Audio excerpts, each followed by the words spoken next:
टिकाम विधानसभा को बल्लभगढ़ से जोड़ने के लिए एक रोड जो टूटी हुई थी उसका शिलान्यास हुआ है। बड़ी सौगात देने के लिए केंद्रीय राज्य मंत्री कृष्णपाल गुर्जर और कैबिनेट मंत्री मूलचंद शर्मा समेत विधायक स्थानीय राजेश नागर यहां पहुंचे हैं। शिलान्यास कर दिया गया। मंत्री जी, लंबी मांग थी लोगों के पुराने समय की, शिलान्यास हो गया है, कैसे देख रहे हैं इसे और कितने दिन में पूरी हो जाएगी?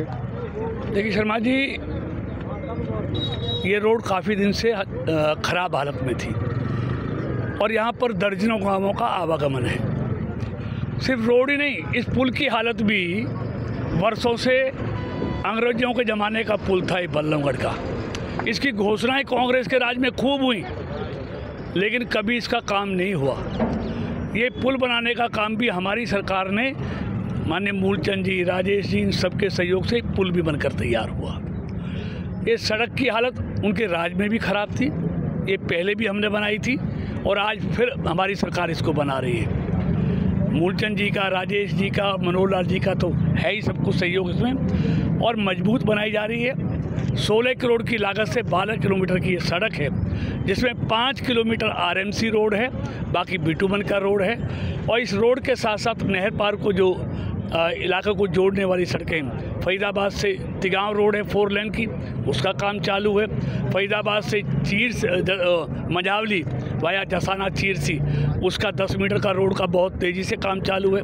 फरीदाबाद से मंगरौला यानी कि ददसिया, उस रोड का काम चालू है। और शहर में तमाम रोडों के काम चल रहे हैं और रोड भी मजबूत और टिकाऊ बनाई जा रही है। मंत्री जी, एक सवाल ये है कि चूंकि आप जब जिक्र करते हैं मोदी मनोहर यानी कि डबल इंजन की सरकार, अगर टिकाम विधानसभा को देखा जाए तो यहाँ भी आप डबल इंजन में ही है। कैबिनेट मंत्री मूलचंद शर्मा, खुद आप दोनों विधानसभा इसी से आते हैं, राजेश नागर तो प्रतिनिधित्व कर ही रहे हैं, लेकिन जब जिक्र आप ये करते हैं कि बहुत लंबे समय से इसकी मांग थी, आखिर वजह क्या है कि लंबे समय तक आप नहीं बनवा पाए इस रोड को? देखिए, लंबे समय नहीं, पहले भी अच्छी हालत में थी, पिछले 1 साल से इसकी हालत ख़राब थी, लेकिन इसका एस्टीमेट बन रहा था, इसका एस्टीमेट बना है, टेंडर लगा है, एक प्रक्रिया है और प्रक्रिया में आप जैसे फॉलो करते हैं, ऑनलाइन टेंडर होते हैं तो समय लगता है, इस कारण से हुई है। लेकिन ये मोदी और मनोहर जी की सरकार है जिसमें शिलान्यास भी खुद करते हैं, उसका उद्घाटन भी खुद करते हैं। एक सवाल कांग्रेस से जुड़ा हुआ है, चूँकि कांग्रेस ही कह रहे हैं कि देश के इतिहास में लोकतंत्र की हत्या जिस तरह से इस बार हुई, 140 सांसदों का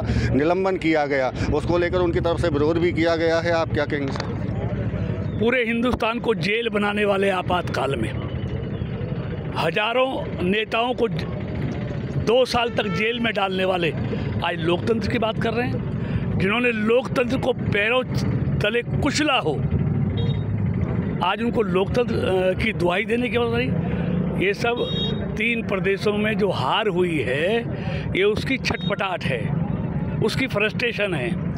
लोगों ने इनको लोकसभा में चर्चा के लिए भेजा है, लेकिन चर्चा करनी नहीं, क्योंकि कहने के लिए मोदी सरकार के खिलाफ कुछ है नहीं और आज मोदी के सामने सब बौने हैं। लेकिन सर, चर्चा की तो जिक्र कर रहे हैं, वो इसीलिए तो विरोध है कि गृह मंत्री संसद के अंदर जवाब नहीं देते हैं, बाहर जवाब देते हैं। वो कहते हैं कि सवाल जवाब होते हैं अंदर सदन में, इसलिए जवाब नहीं दे रहे हैं। देखिए पंडित जी, प्रधानमंत्री जी और गृह मंत्री जी इनके कहने से बोलेंगे, जो ये कहेंगे वो बोलेंगे, जो उचित होगा वो बोलेंगे। इनको उन्होंने कहा चर्चा करिए, और अगर इस तरह की घटनाएं लोकसभा में, मैं समझ ठीक नहीं है, बहुत दुर्भाग्यपूर्ण है। लेकिन ये पहली बार नहीं, इनके कार्यकाल में दर्जनों बार हुई हैं ऐसी घटनाएं, तो इसलिए उसकी सबने निंदा की है। लेकिन कांग्रेस का राजकुमार और विपक्ष का सांसद एक देश के किसान के बेटे उपराष्ट्रपति की कैसे खिल्ली नकल उतारते हैं, ये शोभा माया ने, ये शोभा देता है क्या?